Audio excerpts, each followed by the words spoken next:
Morning students, आज हम बौद्ध धर्म और जैन धर्म के बारे में बात करेंगे।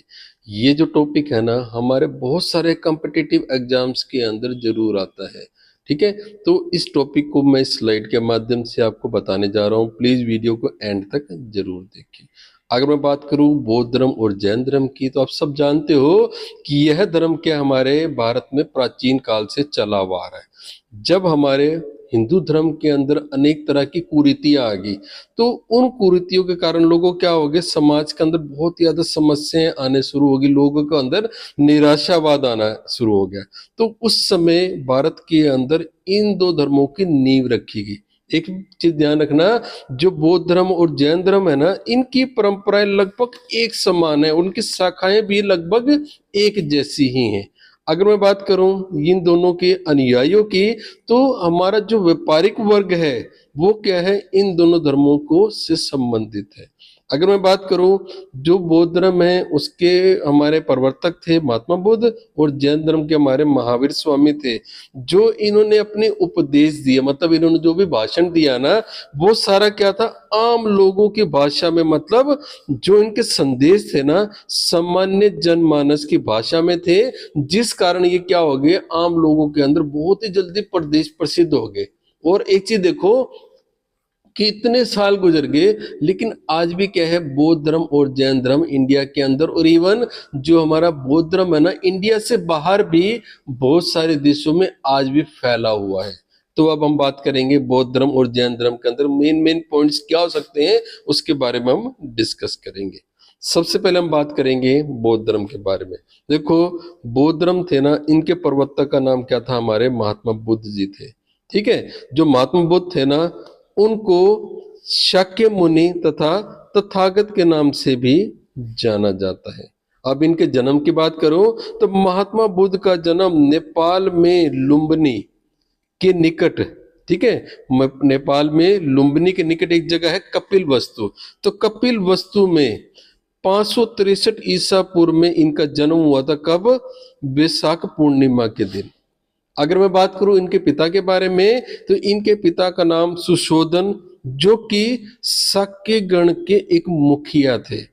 अगर मैं बात करूं महात्मा बुद्ध की माता के बारे में, तो इनकी माता का नाम है महामाया, जो कि कौशल राज्य से संबंधित थी। लेकिन महात्मा बुद्ध के जन्म के 7 दिनों बाद ही क्या हो गया, इनके माता का स्वर्गवास हो गया। इसलिए महात्मा बुद्ध का जो पालन पोषण किया था ना, इनकी मौसी गौतमी ने किया था। और 16 वर्ष की आयु में, ठीक है, जब इनका पालन पोषण हो गया, तो 16 वर्ष की उम्र में इनका विवाह यशोदा के साथ हुआ। जिससे मतलब जब इनके 16 साल में इनका विवाह हुआ, तो 13 साल तक इन्होंने वैवाहिक जीवन का सुख उठाया, जिस कारण इनको एक पुत्र की प्राप्ति हुई, जिसका नाम इन्होंने राहुल रखा। लेकिन जैसे ही 29 वर्ष के दौरान क्या हुआ, इन्होंने आम समाज के अंदर कुछ घटनाएं देखी, जिन घटनाओं के कारण इनका क्या होगा, इनका जो मन था ना, वो गृहस्थ से हटके सन्यास की ओर लग गया। तो वो घटनाएं क्या थी, एक बार इन्होंने क्या हुआ, एक बूढ़े व्यक्ति को देखा, एक बीमार व्यक्ति को देखा, एक लाश को देखा और एक संत को देखा। तो इनके मन में एक उत्सुकता आ गई कि ये क्या है। तो इस चीज को जानने के लिए उन्होंने क्या करा, 29 वर्ष की आयु में अपना घर त्याग दिया, और ये क्या करने लगे, अपने मतलब सत्य की खोज के लिए 29 वर्ष की आयु में घर से निकल पड़े, जिसको हम महाभिनिष्क्रमण अथवा त्याग भी कहते हैं। और लगभग 6 साल भटकने के बाद 35 वर्ष की आयु में इन्हें मगध में गया, मतलब मगध जो प्रांत था ना, उसके गया में पीपल वृक्ष के नीचे इनको ज्ञान की प्राप्ति हुई। इसके बाद इन्होंने क्या किया, अपना सबसे पहला उपदेश दिया था, जो कहाँ दिया था, उन्होंने सारनाथ में दिया था। और ये उपदेश इन्होंने अपने 6 शिष्यों को दिया था। इनके पहले उपदेश को हम धर्म चक्र परिवर्तन तथा न्याय का पहिया घूमना भी कहते हैं। अगर हम बात करें तो लगभग 483 ईसा पूर्व में मल गणराज्य के कुशीनगर में 80 वर्ष की आयु में इनको क्या होगी, इनकी मृत्यु होगी, जिसको हम महापरिनिर्वाण भी कहते हैं। अब मैं बात करूंगा बौद्ध धर्म की संगतियों या परिषदों के बारे में। तो महात्मा बुद्ध ने जितने भी उपदेश दिए ना, उसके बाद इनकी जो संगतियां हुई, तो उन संगतियों में कुछ महत्वपूर्ण कार्य किए गए। अब क्या क्या किए गए? इनकी सबसे पहली संगति जो हुई थी ना, इसका आयोजन किया था अजात शत्रु ने, और ये कहाँ हुई थी? हमारे राजगिरी में 483 ईसा पूर्व में, जिसके अध्यक्ष हम हमारे महाकश्यप जी थे। इसमें मतलब जो पहली परिषद हुई थी ना, इसमें महात्मा बुद्ध की जितनी भी शिक्षाएं थी उनको दो पिटकाओं में बांटा गया, एक हमारा विनय पिटक और दूसरा हमारा सूत पिटक। अब जब सेकंड मीटिंग हुई, इसका आयोजन किया था हमारे कालाशोक ने, और ये हुई थी इसके 100 साल बाद, मतलब 383 ईसा पूर्व में, जिसके अध्यक्ष हमारे साबाकामी थे। ठीक है। अब इसमें इस जो सेकंड परिषद हुई थी, इसमें जो इनके अनुयायी थे ना महात्मा बुद्ध के, ये दो भागों में बट गए, एक उपासक और एक हमारे भिक्षुक। मतलब एक जो भिक्षा लेकर के, मतलब कि जो भिक्षक के रूप में अपने आप को बना पाए, और एक उपासक जिन्होंने अपने जीवन को क्या ग्रस्त बना लिया। तो इसमें क्या हो गए? दो भागों में बट गए। कौन से? महात्मा बुद्ध के जितने भी हमारे शिष्य थे। अब थर्ड संगति हुई। इस संगति का आयोजन किया था अशोक ने, जो कि पाटलिपुत्र में हुई थी 250 ईसा पूर्व में।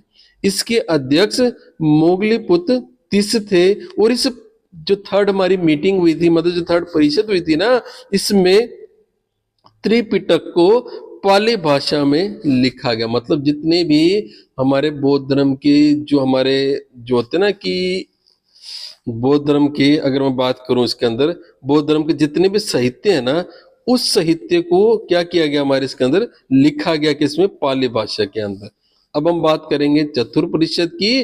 तो इसका आयोजन कनिष्क के शासन काल में कश्मीर कुंडल ग्राम में हुआ था 72 ईसा पूर्व में, जिसके अध्यक्ष क्या थे? कौन थे? हमारे वसुमित्र थे।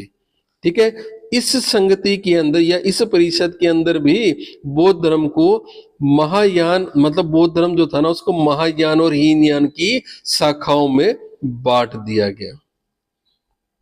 अब हम बात करेंगे बौद्ध धर्म के साहित्य के बारे में। अभी मैंने आपको बताया था कि जो बौद्ध धर्म में जितनी भी महात्मा बुद्ध की शिक्षाएं थी, या जो भी कुछ उस धर्म से रिलेटेड था ना, उसको साहित्य के रूप में लिखा गया। अब क्या क्या लिखा गया? सबसे पहले तो जितना भी बौद्ध साहित्य लिखा गया वो पाली भाषा, मतलब आम लोगों की भाषा में लिखा गया। अब पहला कौन सा कवि इनके जो साहित्य का पहला था? हमारा विनय पिटक। इसमें क्या लिखा गया? इसमें महात्मा बुद्ध के मठ जो महात्मा बुद्ध ने बनाए थे, उसमें अनुशासन के नियम क्या होने चाहिए उसके बारे में लिखा गया। दूसरा है हमारा सुत्त पिटक, जो यह सबसे बड़ा है। इसमें बुद्ध के उपदेशों का संकलन किया गया है। और थर्ड हमारा है अभिधम्म पिटक। इसमें बौद्ध धर्म के दार्शनिक सिद्धांतों की व्याख्या की गई है। मतलब ये तीनों क्या हमारे बौद्ध धर्म के साहित्य हैं। अब मैं बात करूंगा जैन धर्म के बारे में। एक देखो, जो जैन धर्म थे, इसकी स्थापना की थी हमारे ऋषभ देव ने। ठीक है। और ये जो हमारा जो जैन धर्म है ना, इसके अब तक 24 तीर्थकर हुए हैं।